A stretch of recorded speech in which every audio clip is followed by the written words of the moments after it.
Lisboa, estrategicamente localizada no encontro do Atlântico com o Rio Tejo.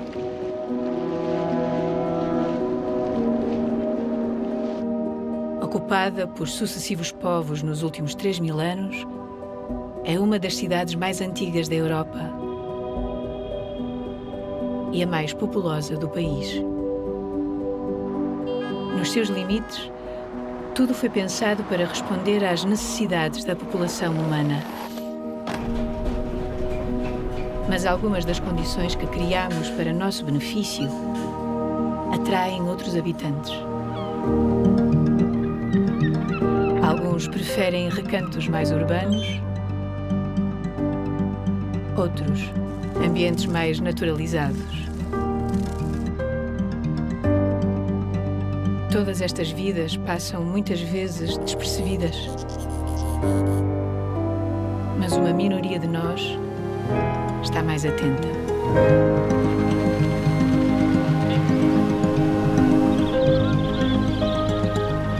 Quando e onde se cruzam os nossos mundos?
Muitas vezes venho cá e depois fico a escutar.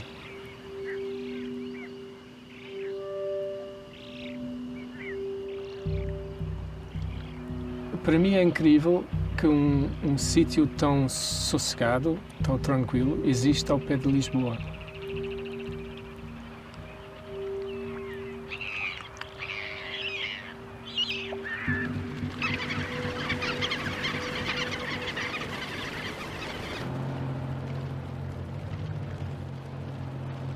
Passei 10 anos da minha vida a ser compositor.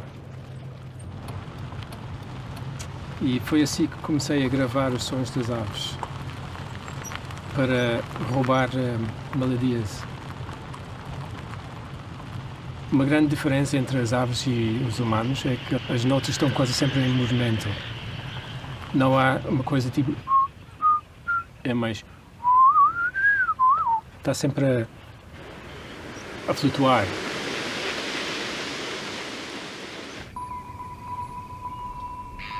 Magnus Robb estuda os cantos das aves há mais de 20 anos.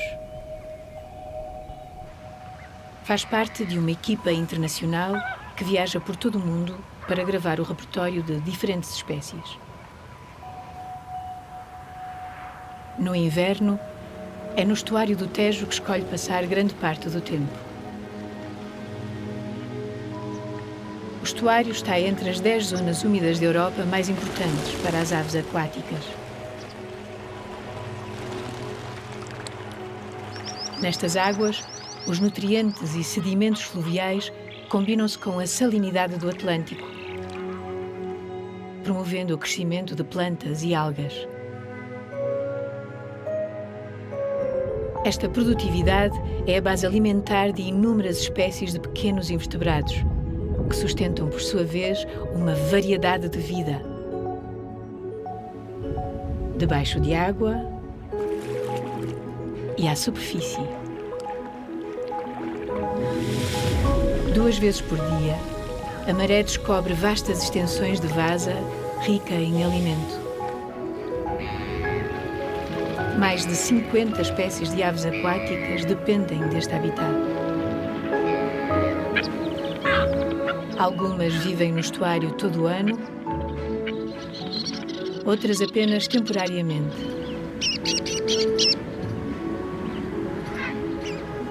Para a maioria, é um ponto de paragem nas migrações entre as áreas de nidificação no Ártico e as de invernada em África.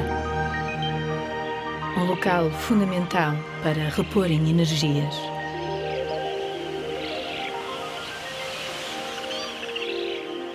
Este estuário é espetacular, não há dúvidas. O número de aves aqui é incrível durante o inverno, há milhares e milhares.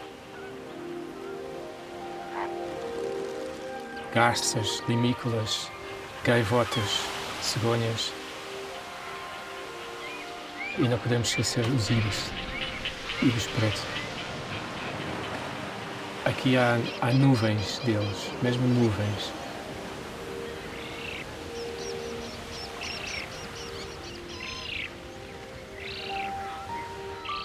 O projeto de Magnus conta atualmente com mais de 75.000 gravações de todo o mundo. Os cantos contêm informações sobre a idade e género das aves e são uma ferramenta complementar para as identificar. Há tanta variedade nos cantos das aves. Há tantos pormenores pequeninos, há tanta detalhe que é mesmo surpreendente. Somos, no geral, muito visuais. Mas realmente, através do som, abre-se um mundo completamente diferente. Os estuários estão entre os ambientes mais ricos do planeta e são dos lugares mais cobiçados pela civilização. Lisboa não é exceção. Cresceu nestas margens como um importante porto comercial, tirando partido dos recursos destas águas. Mas trouxe sérios impactos para a saúde do ecossistema.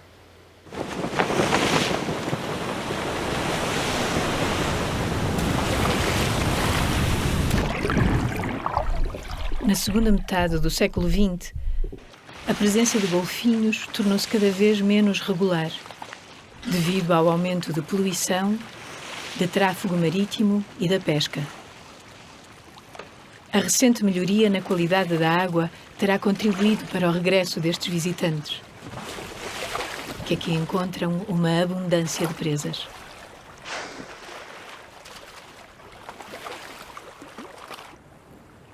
Para outros habitantes, a recompensa está no coração da cidade.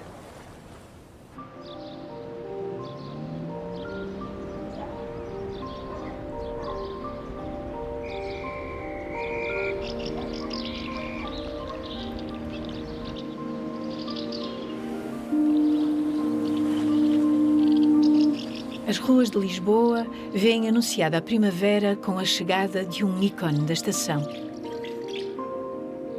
A andorinha dos beirais é uma das 3 espécies de andorinha que regressam todos os anos aos edifícios lisboetas. Migram para a Europa para aproveitarem as temperaturas amenas e o aumento do número de insetos. Os beirais e varandas são estruturas ideais para construírem os ninhos.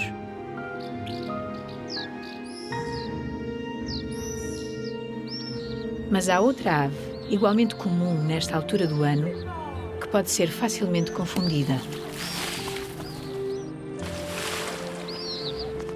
Apesar de partilharem algumas semelhanças com as andorinhas, os andorinhões estão evolutivamente mais próximos dos beija-flores. Viveram os últimos meses em grupo e, até ao final do verão, reúnem-se em casais. Para esta ave, só há uma razão para pousar por mais do que breves instantes.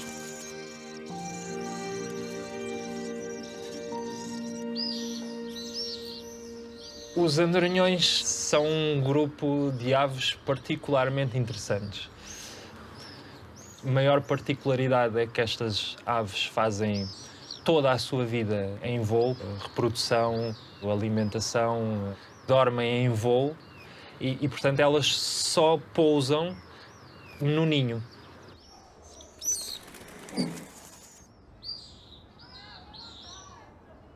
Bruno Martins é biólogo e tem um projeto para estudar os movimentos de migração dos andorinhões. Mas chegar a estas aves, que nidificam nos telhados, não é fácil. Para conseguir uma maior proximidade, Bruno arriscou uma abordagem ambiciosa. A montagem de 6 caixas-ninho no terraço de casa. Se forem ocupadas, o plano será usar um logger GPS, um dispositivo ultraleve que grava informação sobre a localização de cada indivíduo. Visto que elas voltam ao seu local de nidificação ano após ano, poderíamos recolher novamente esse logger, tirar toda essa informação e perceber quais são os padrões diários de movimento e durante todo o ano. Todos os dias, de madrugada e ao final da tarde, Bruno coloca o som da ave. Esta espécie tem a tendência a ocupar locais próximos de onde já existem ninhos da mesma espécie. Esse som cativa-os. Isto é bom para nós, é capaz de ser boa ideia de experimentar entrar e ver se é um bom local para pôr os meus ovos ou não. Portanto, digamos que é um pouco o que eu acho que elas estão mais ou menos a pensar e o que está a acontecer. As caixas foram colocadas em março, antes da chegada das aves a Lisboa, e vão permanecer a postos durante todo o verão, até ao último andorinhão emigrar para sul.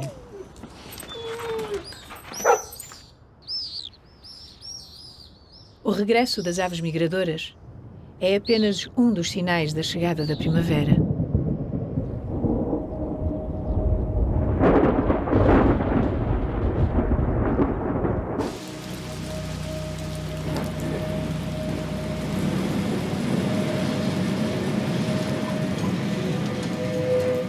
Com um clima mediterrâneo, os invernos em Lisboa são chuvosos e amenos.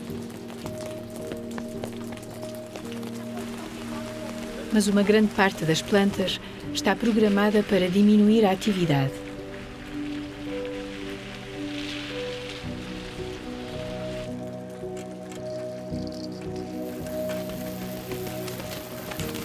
Com o aumento da duração dos dias e a subida da temperatura, termina agora o período de dormência.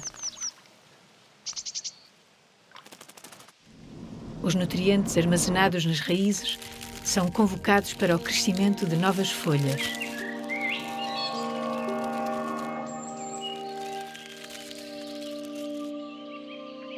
Nos próximos meses, vão absorver a luz solar e produzir alimento que permita à planta crescer e reproduzir-se.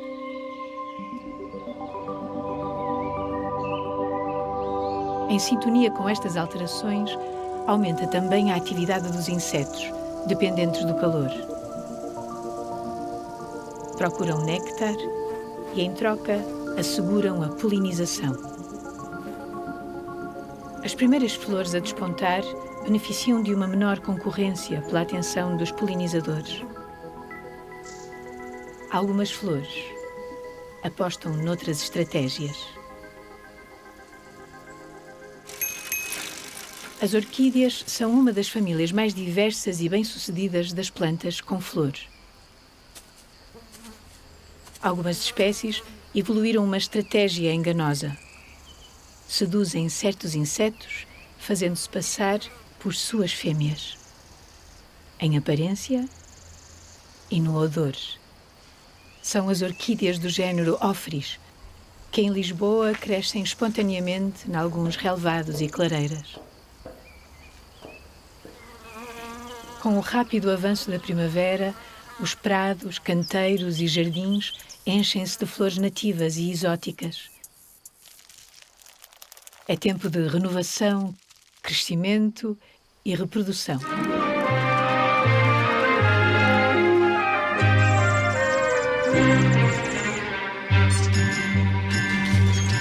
Corpo de linho, lábios de mosto, meu corpo lindo, meu fogo posto, feira de milho, lugar de agosto, quem faz um filho, falo por gosto, é meu rei, milho vermelho, cravo de carne, pago de amor, filho de um rei, e sem governo, volta a nascer onde há calor, minha palavra de luz do sol nascente, no madrigal.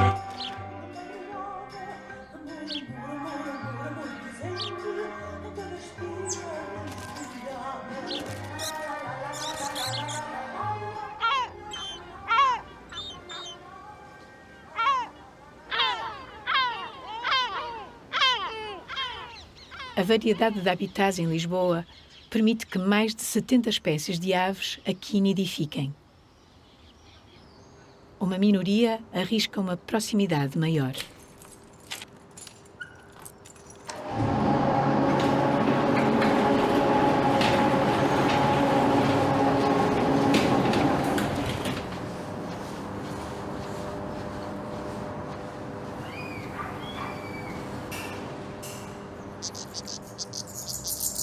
Como esta família de rabi-ruivo preto. Esta ave está entre as mais cosmopolitas. Os seus números têm aumentado por toda a Europa com a expansão das zonas urbanas. O mosaico citadino, com variadas estruturas humanas e jardins, cria oportunidades de alimentação na proximidade dos ninhos. E esta garagem reúne todas as condições. O macho, mais colorido, e a fêmea revezam-se no cuidado das crias, que ao fim de 2 semanas arriscam as primeiras excursões. Apesar de haver menos espécies de predadores nas cidades, aqui fora estão mais vulneráveis. E a urgência de os tornar independentes continua. Nos centros urbanos, onde as temperaturas tendem a ser mais amenas por mais tempo, algumas espécies, como o rabi-ruivo, podem colocar mais posturas por ano.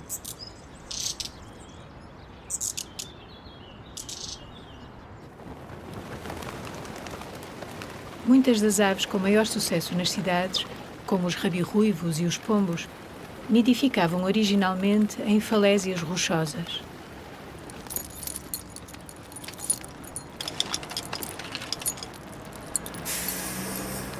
Os edifícios partilham várias semelhanças com estes habitats. Em altura, garantem a mesma segurança de predadores terrestres. E nos telhados e parapeitos, amplas oportunidades para nidificar. Vantagens que não passam despercebidas a outro habitante das falésias.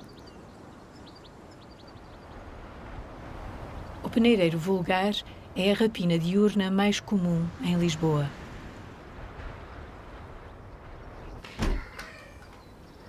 Há pelo menos uma dezena de ninhos identificados na cidade e arredores. Este casal escolhe a floreira de um 10º andar há 8 anos.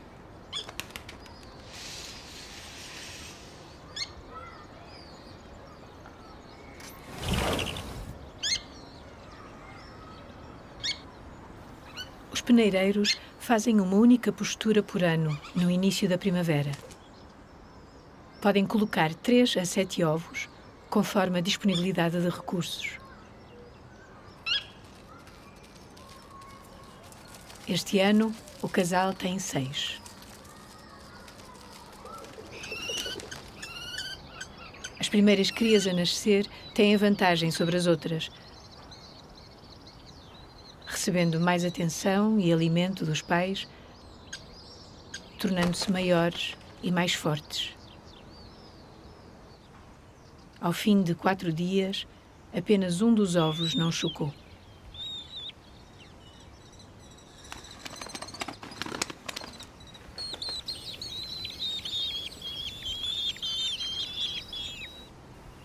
Embora especialistas na captura de roedores, nas cidades a dieta tende a ser mais variada. Aqui há uma abundância de outras pequenas presas, aves, répteis e insetos.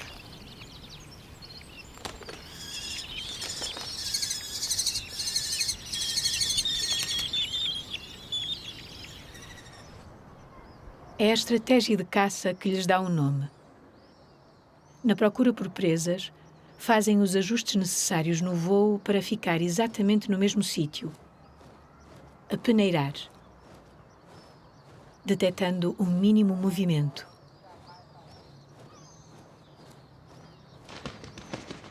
Uma habilidade que as crias terão de dominar em breve.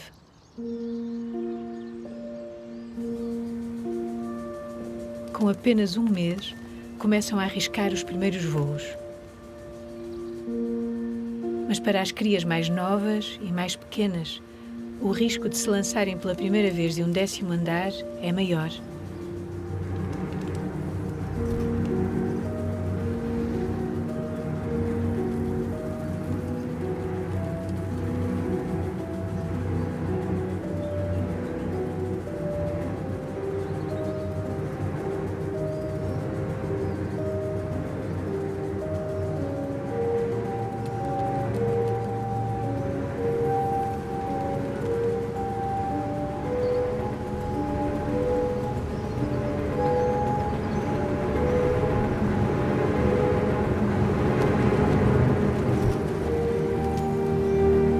As crias permanecem próximo do ninho enquanto praticam o voo, tornando-se completamente independentes às 8 semanas. Os peneireiros podem viver 15 anos e alguns casais ficam juntos toda a vida.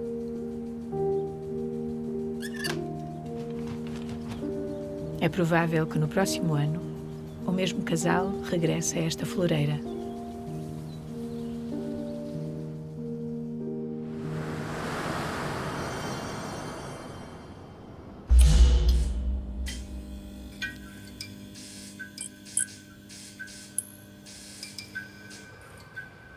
Enquanto uma parte dos habitantes se recolhe, a outra prepara-se.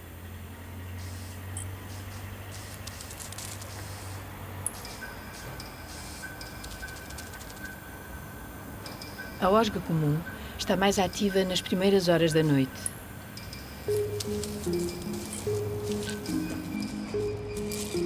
Encontra facilmente refúgio em fendas nas paredes ou cavidades nas telhas.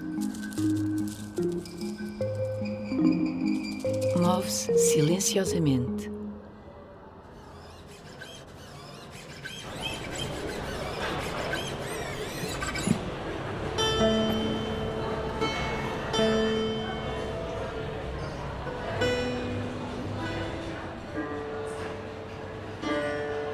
Apesar de alguma má fama, não existe nada de venenoso ou perigoso nas osgas. Pelo contrário, retiramos alguns benefícios desta convivência.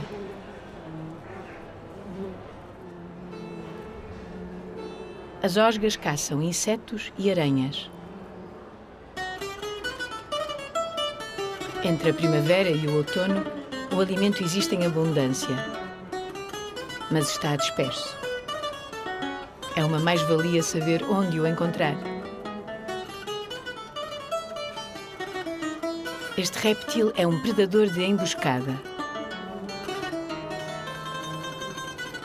É tudo uma questão do sítio certo, no instante certo.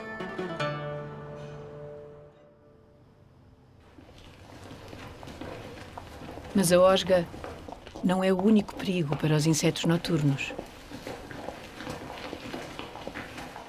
Existem outros predadores espalhados por toda a cidade.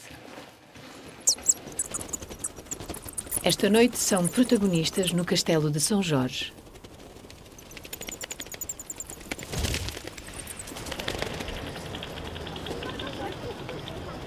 Das 29 espécies de morcegos em Portugal, existem 9 em Lisboa.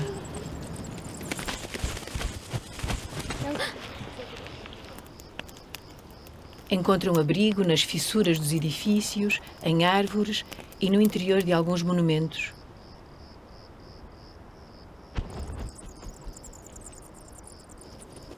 Nestas muralhas vivem 4 espécies. Os morcegos têm uma boa visão, mas dependem de um sentido extra para navegar a escuridão. A ecolocalização. Emitem sons em altas frequências, imperceptíveis ao ouvido humano, e escutando o eco refletido pelos objetos, criam um mapa mental do cenário que os rodeia, ao ponto de encontrarem pequeníssimas presas. O grupo utiliza um aparelho de ultrassons para conseguir interceptar estes sinais. É um rádio que vamos usar para conseguir ouvir os morcegos. E aqui à esquerda, esta roda grande mostra a frequência que nós estamos à procura, como quando queremos sintonizar uma estação de rádio, é isso que fazemos. Vendo a frequência em que eles emitem, por exemplo, o pipistrelos, o morcego anão, emite entre 42 e 48 kHz. Se colocarmos um número entre 42 e 48 e apontarmos ao ar, eles vão dar a voar por cima de nós, vamos ouvir uma espécie de uns estalidos, um tac, tac, tac, tac, tac, que são os ultrassons que eles estão a emitir. E dessa forma confirmamos a espécie que está a voar por cima de nós.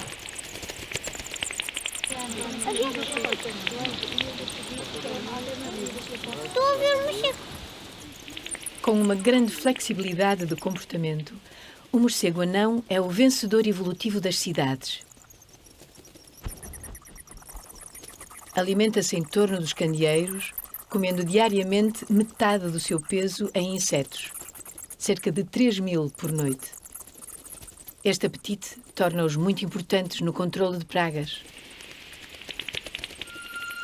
Mas mesmo esta espécie, tão comum nas cidades, tende a evitar zonas muito edificadas. Para os morcegos, tal como para a maior parte dos animais, os jardins são verdadeiros refúgios.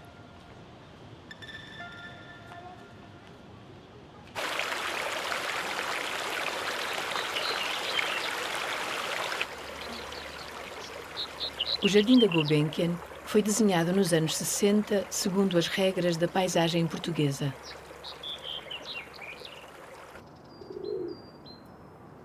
Um mosaico de microambientes incorporando vegetação mediterrânica e a constante presença da água.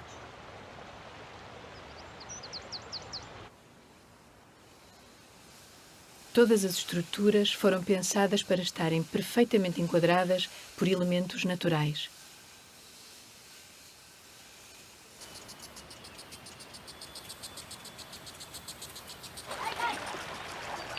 Neste oásis, no centro de Lisboa, as árvores têm um papel fundamental: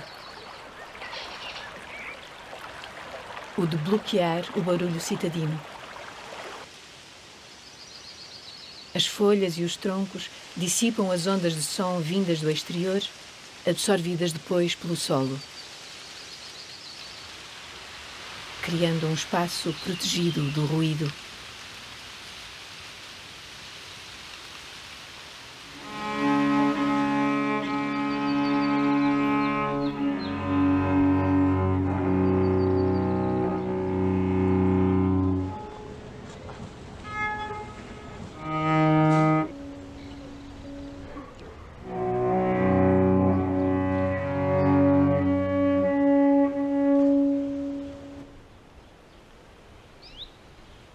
Nesta tranquilidade sonora, sobressaem outras vozes.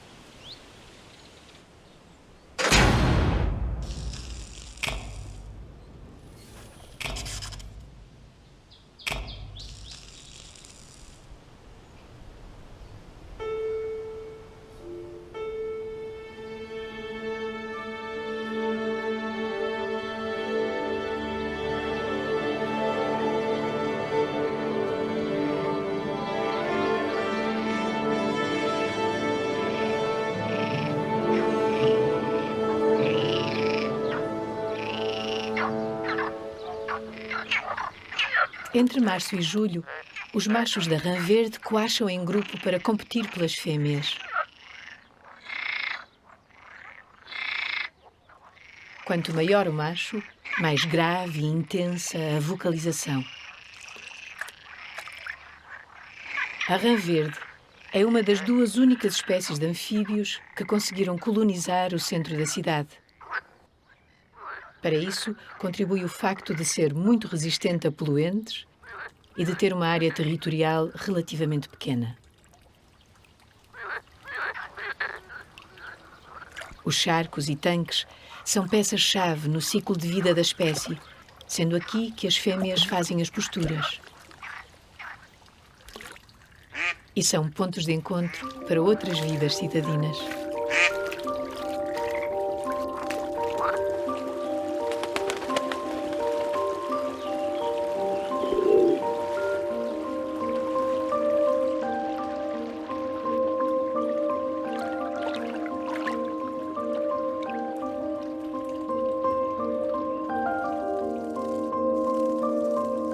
As libélulas estão mais ativas nas horas de maior calor.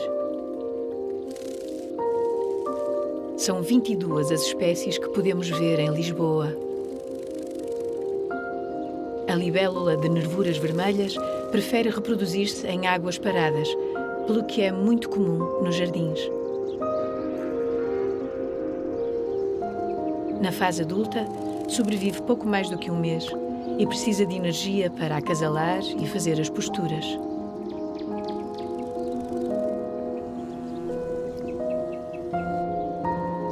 Para capturar mosquitos e outros pequenos insetos, o maior trunfo da libélula é a visão.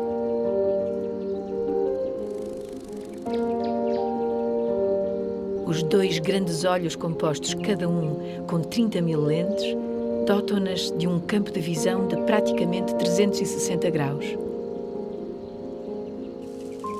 E enquanto o nosso cérebro pode processar 60 imagens por segundo, o das libélulas atinge as 200.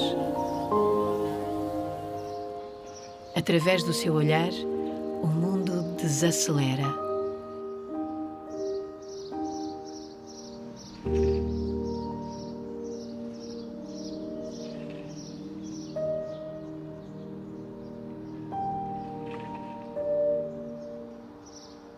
Estes insetos, assim como os morcegos e as aves, contornam facilmente a maioria dos obstáculos urbanos na procura de novos territórios. Outros animais, com mobilidade terrestre e dependentes de áreas territoriais maiores, têm na matriz urbana grandes desafios à dispersão.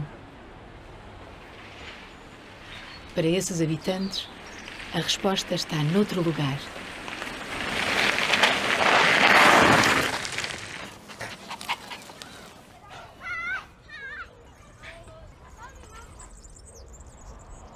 Com 900 hectares, Monsanto é o maior espaço verde de Lisboa. Mas a história desta floresta tem apenas 90 anos. Nos anos 30, a Serra de Monsanto estava praticamente despida de árvores. A preocupação de abastecer a cidade de madeira e de amenizar o clima levou à reflorestação. Ao longo de décadas, plantou-se mais de uma centena de espécies de árvores.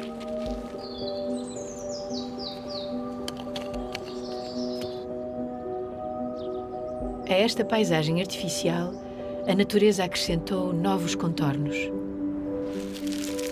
E a floresta de Monsanto ganhou vida própria.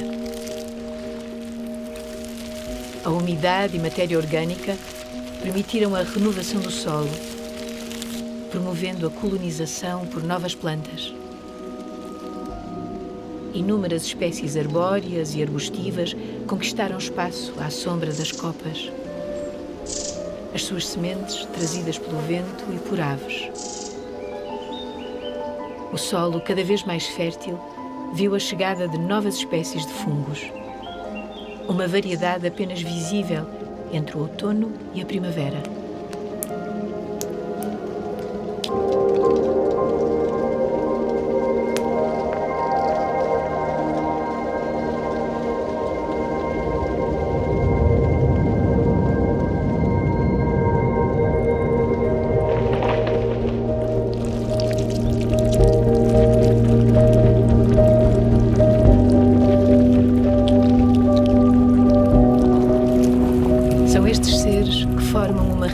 comunicação entre as árvores, que reciclam os nutrientes na floresta, que lhe dão estabilidade.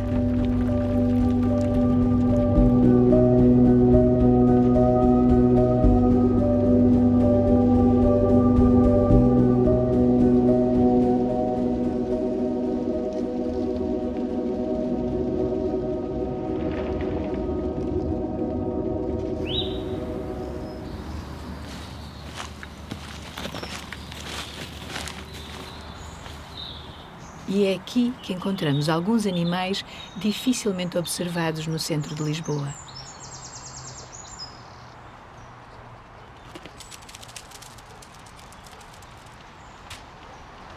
O esquilo vermelho passa grande parte do tempo nas copas, a colher pinhões e bolotas.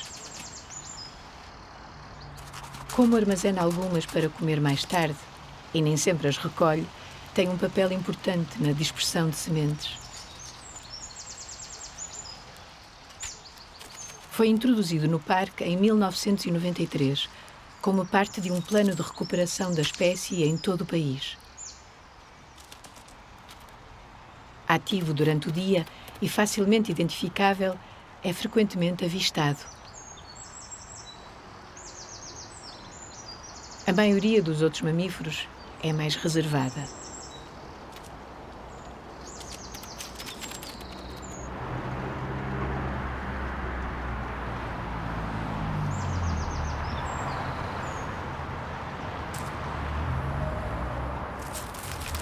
O ouriço cacheiro pode adaptar o comportamento para tirar proveito das cidades.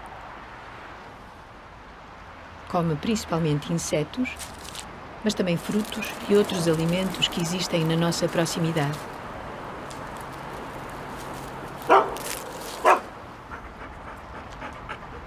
Pode diminuir a área territorial e ajustar as horas de atividade para evitar ruas e estradas movimentadas.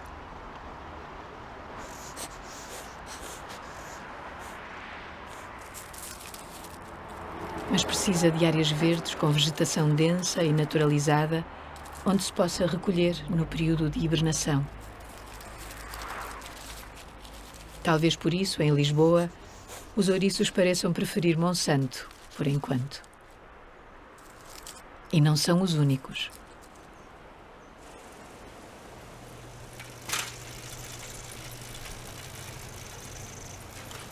Os carnívoros são inteligentes e normalmente privilegiam trilhos que já existem ou de humanos ou dos outros animais para se movimentar. E por isso o que nós tentamos fazer é olhar um pouco pelos caminhos e pela vegetação e ver se há alguma marca, tentando focar essa zona de passagem e apontar a câmara para essa zona.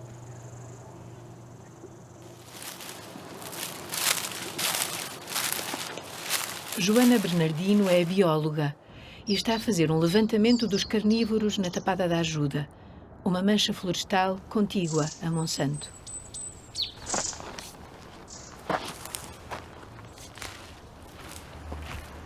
Os carnívoros são animais maioritariamente de hábitos noturnos e por isso são de difícil observação direta.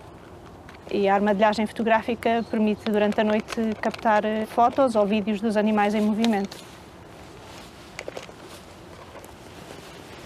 As câmaras são uma máquina fotográfica que é acoplada a um sensor de infravermelhos que tem capacidade de detectar objetos em movimento ou corpos quentes. Parece bem.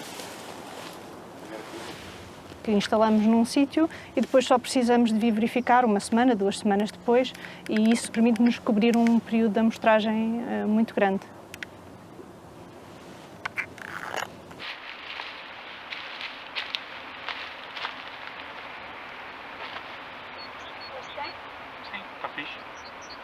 As câmaras vão ficar colocadas durante vários meses.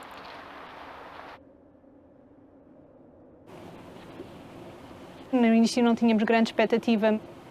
A zona da Tapada também tem muitos gatos e cães, por isso é inevitável, encontramos sempre nas fotografias ou nos vídeos gatos e cães. Mas depois também conseguimos então encontrar estes animais silvestres, por isso temos outras espécies que aparecem nas filmagens.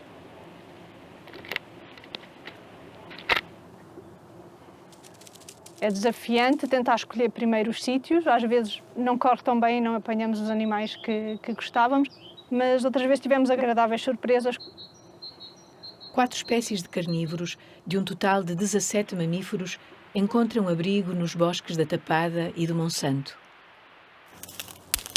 Em alguns destes lugares, podemos até esquecer que estamos em território urbano. Mas Monsanto não está livre de perigos.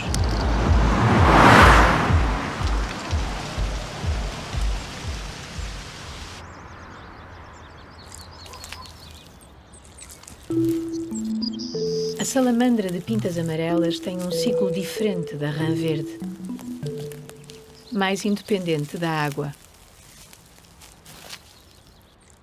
É apenas na reprodução, entre setembro e maio, que as fêmeas se deslocam para charcos e poças para depositar as larvas.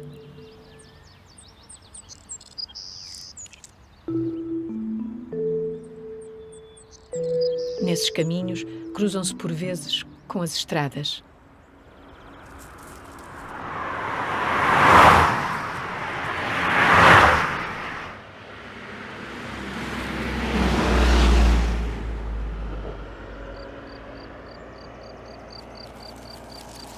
Para um pequeno anfíbio de locomoção lenta, é uma roleta russa.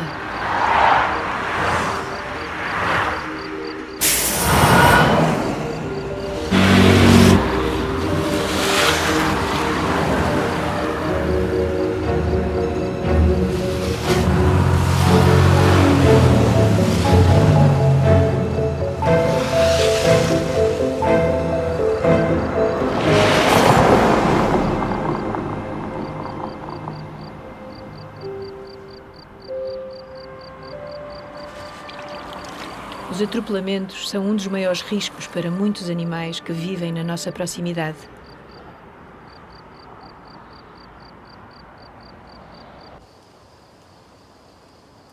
E é também em Monsanto que podem recuperar quando estes acidentes acontecem.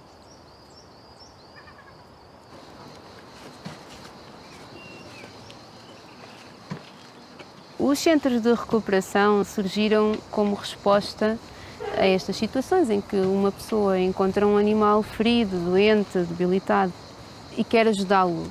E um animal selvagem não é o mesmo que um animal doméstico. Necessariamente tem que haver uma resposta também especializada, não é? Verónica Bugalho é bióloga no LX CRAS, Centro de Recuperação de Animais Silvestres de Lisboa. Mais de 1.500 animais por ano recebem aqui todos os cuidados necessários para serem reintegrados na natureza. A maioria vem da região da Grande Lisboa. Inicialmente, o animal é avaliado pela equipa clínica. Faz-se um exame físico completo ao animal. Mesmo que não tenha nenhuma lesão aparente, vai necessariamente ficar sob vigilância durante uns dias para perceber se realmente está tudo bem, porque um animal selvagem não se deixa capturar se não houver nenhum problema. E a partir do momento em que ele esteja a se alimentar já por si só, poderá então passar por uma instalação maior. Durante a reabilitação, a equipa só se aproxima dos animais quando absolutamente necessário. Mas, em alguns casos, não é possível manter a distância.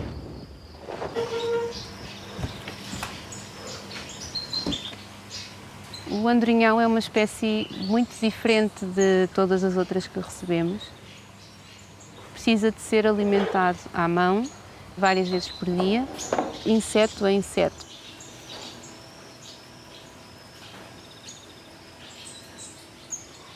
No verão, são entregues dezenas de andorinhões no centro.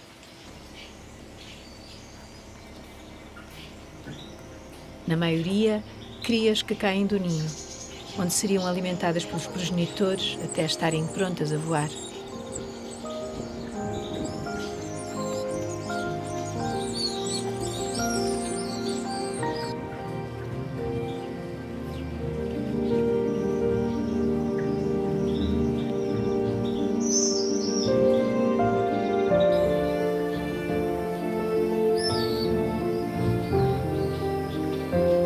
Quando as crias de andorinhão se aventuram para fora do ninho, não podem regressar.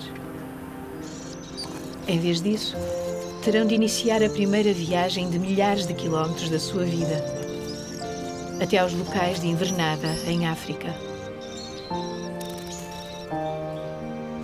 Se tudo correr bem, cada uma das crias sairá da alçada do centro com todas as capacidades para empreender essa jornada. Mas os impactos mais graves da atividade humana sobre a biodiversidade não são resolúveis nos centros de reabilitação.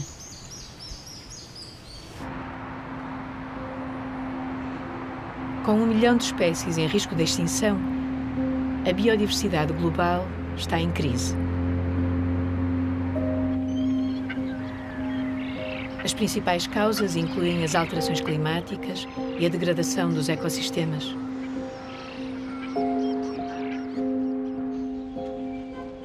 Enquanto núcleos de crescimento e eficiência económica, a pegada ecológica das cidades é muito elevada.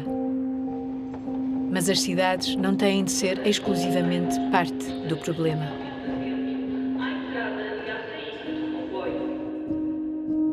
Os espaços verdes funcionam como refúgios, mas também contribuem para o bem-estar social, para a regulação térmica e para a absorção de poluentes, tornando as cidades melhor adaptadas aos desafios climáticos. E a complexidade e variedade da vegetação aumenta a diversidade de vida.